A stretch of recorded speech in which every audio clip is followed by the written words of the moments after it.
Please, go ahead.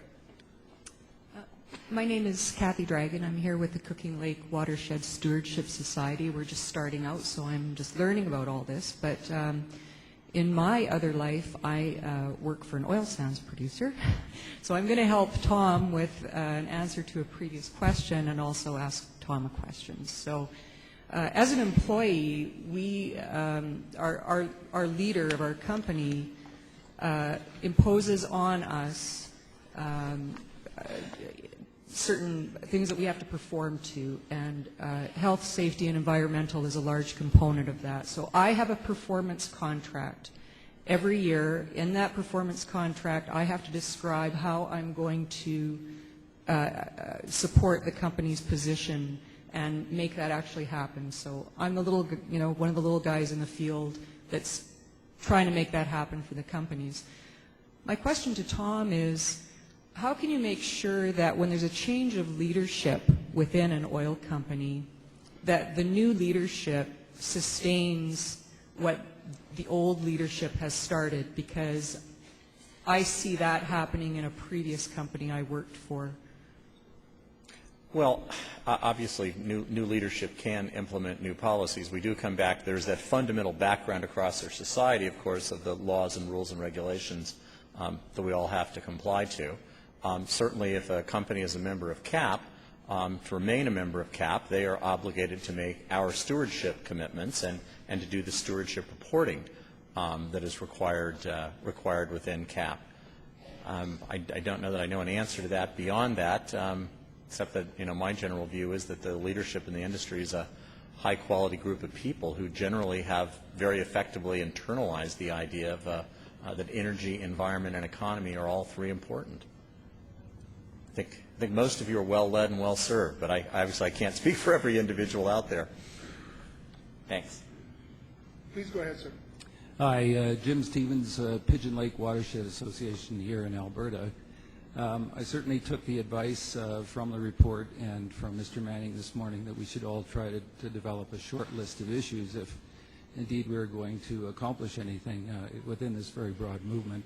So my question has to do with an issue that we consider to be pretty important, and that is enhancing, preserving, and protecting water resources.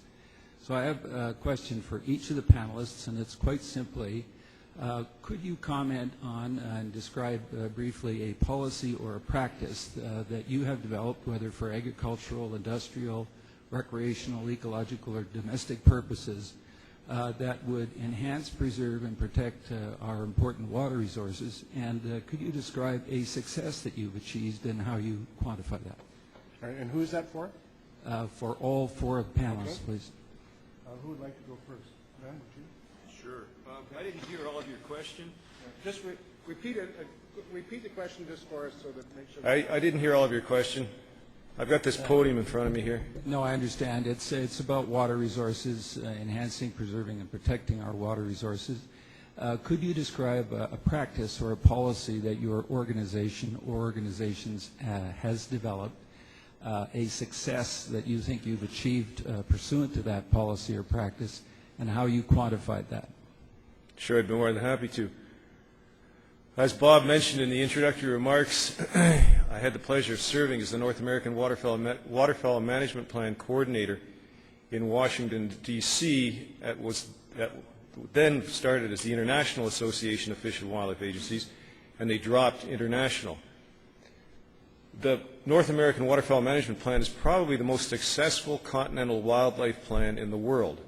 And part of the reason it was so successful is that Congress passed legislation called the North American Wetlands Conservation Act, which specified that a portion of the appropriation from Congress would go to Canada, a portion would stay in the States, and a portion would go to Mexico.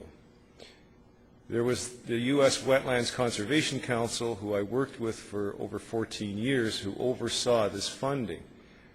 Approximately $40 million U.S. a year was coming up to Canada to protect wetlands. And as most of you know, wetlands have a high greater function than just looking after waterfowl. It's water filtration, it's flood control, there's a number of things that happen. How we quantified it? We had to put in a report to Congress every year.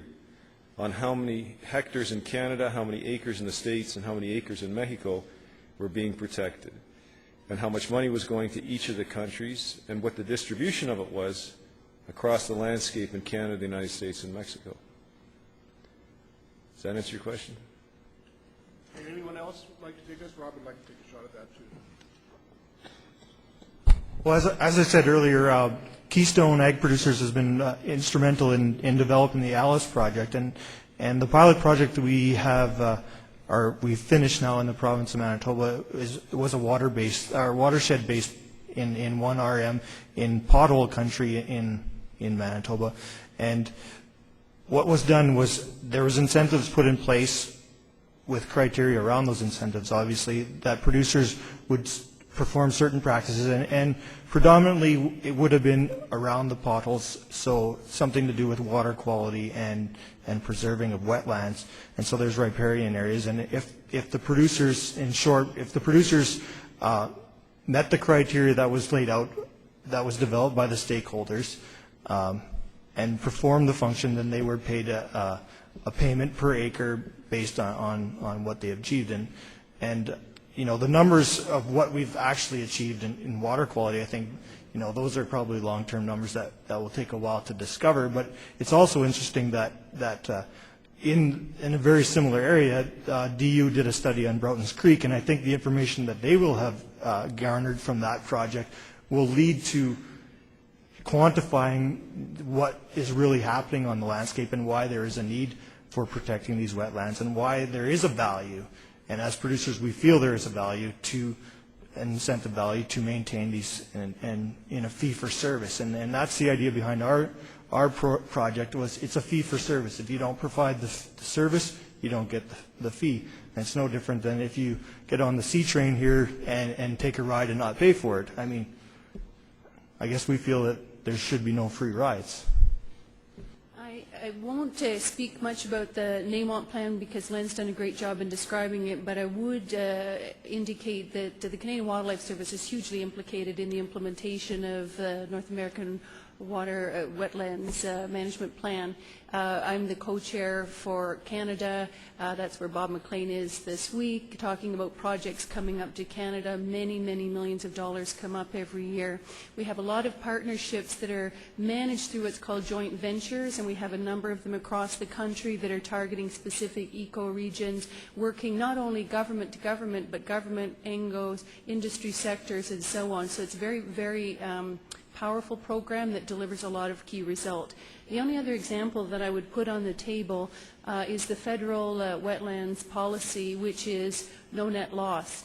And it's a pretty important policy for the federal government, who has a lot of land under its management. And the whole intent of that policy is built into decision-making that there will be no net loss of wetlands on federal lands. So that's pretty powerful as well. Thanks. I won't throw them out at you because I don't want to get them wrong. They're on our website and elsewhere. They have reduced the number of water per barrel of oil over the last 10 or 15 years by a number way over 50%. I don't remember the number precisely. I should. Apologies.